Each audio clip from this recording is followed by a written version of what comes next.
Indian premiere league 2026 में जैसे जैसे मुकाबले आगे बढ़ रहे हैं, वैसे वैसे हर एक मैच का महत्व कई गुना बढ़ता जा रहा है। अब यह सिर्फ दो टीमों के बीच की भिड़ंत नहीं रह गई है, बल्कि हर मुकाबला सीधे पॉइंट्स टेबल को प्रभावित कर रहा है। और ऐसा ही एक बड़ा असर देखने को मिला जब सनराइजर्स हैदराबाद ने राजस्थान रॉयल्स को 57 रनों से हराया। इस जीत के बाद सबसे पहले नजर जाती है पॉइंट्स टेबल पर, क्योंकि यहीं से असली कहानी शुरू होती है। इस मुकाबले से पहले मिड टेबल की रेस बेहद करीबी थी। Delhi Capitals, Gujarat Titans, Lucknow super giants और सनराइजर्स हैदराबाद, ये चारों टीमें लगभग एक ही लेवल पर थीं। फर्क सिर्फ रन रेट और छोटे छोटे मार्जिन का था। लेकिन जैसे ही सनराइजर्स हैदराबाद ने यह मैच इतने बड़े अंतर से जीत लिया, पूरा समीकरण बदल गया। 2 पॉइंट्स तो मिले ही, लेकिन उससे भी ज्यादा अहम था नेट रन रेट में जबरदस्त उछाल। और यही वो फैक्टर है जो इस स्टेज पर टीमों को ऊपर या नीचे कर रहा है। इस जीत के बाद सनराइजर्स हैदराबाद ने न सिर्फ टॉप 4 की तरफ मजबूत कदम बढ़ाया, बल्कि सीधे तौर पर दिल्ली कैपिटल्स, गुजरात टाइटंस और लखनऊ सुपर जायंट्स जैसी टीमों पर दबाव डाल दिया। अब इन टीमों के लिए हर अगला मैच जीतना ही नहीं, बल्कि अच्छे अंतर से जीतना जरूरी हो गया है। ऊपर की बात करें तो राजस्थान रॉयल्स को इस हार से बड़ा नुकसान हुआ है। पॉइंट्स भले ही वही रहें, लेकिन नेट रन रेट पर सीधा असर पड़ा है। और इस वजह से पंजाब किंग्स और रॉयल चैलेंजर्स बेंगलोर जैसी टीमें अब और करीब आ गई हैं। यानी अब टॉप की रेस भी उतनी ही खतरनाक हो चुकी है जितनी मिड टेबल की। नीचे की टीमों की हालत और भी मुश्किल हो गई है। Mumbai Indians, Chennai super Kings और कोलकाता नाइट राइडर्स के लिए अब हर मैच एक फाइनल जैसा बन चुका है, क्योंकि अब सिर्फ जीत काफी नहीं है, उन्हें बड़े अंतर से जीत चाहिए, वरना टॉप 4 की दौड़ से बाहर होना लगभग तय हो जाएगा।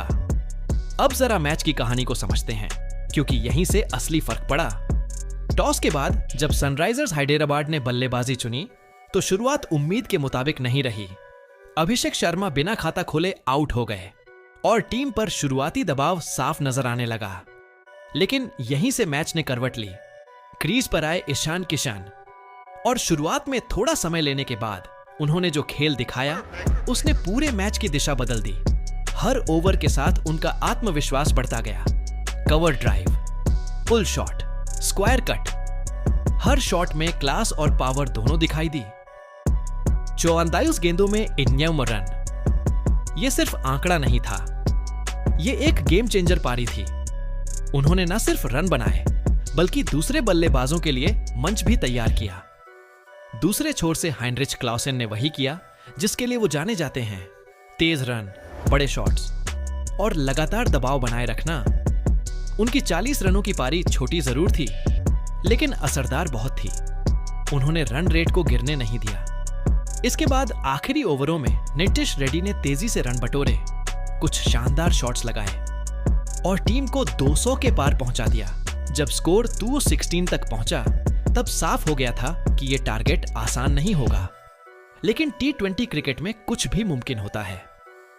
अब बारी थी राजस्थान रॉयल्स की, लेकिन उनकी शुरुआत ही मैच से उन्हें बाहर कर गई। यशस्वी जायसवाल सिर्फ 1 रन बनाकर आउट हो गए और इसके बाद जो सिलसिला शुरू हुआ, वो रुकने का नाम ही नहीं ले रहा था। एक के बाद एक विकेट, टॉप ऑर्डर पूरी तरह फ्लॉप। और जब टॉप ऑर्डर फेल हो जाए, तो पूरा दबाव मिडिल ऑर्डर पर आ जाता है। बीच में डोनोवन फेरेरा ने कुछ अच्छे शॉट्स लगाए और रविंद्र जाडेजा ने भी कोशिश की कि टीम को संभाला जाए। कुछ देर के लिए ऐसा लगा कि शायद मैच में वापसी हो सकती है, लेकिन रन रेट लगातार बढ़ता गया और दबाव इतना ज्यादा हो गया कि गलतियां होना तय था। हैदराबाद के गेंदबाजों ने इस मौके को हाथ से जाने नहीं दिया। हर गेंद पर प्लान साफ था, किस बल्लेबाज को कैसे आउट करना है, ये पूरी तैयारी के साथ नजर आया। विकेट गिरते गए और मैच धीरे धीरे एक तरफा होता चला गया। आखिरकार पूरी टीम लक्ष्य से काफी दूर रह गई और सनराइजर्स हैदराबाद ने 57 रनों से शानदार जीत दर्ज कर ली।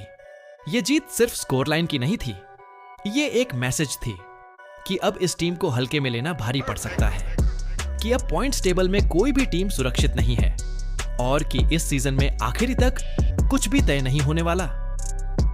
अब आगे जो भी मैच होंगे, उनमें हर टीम अपनी पूरी ताकत झोंक देगी, क्योंकि एक छोटी सी गलती पूरे सीजन पर भारी पड़ सकती है।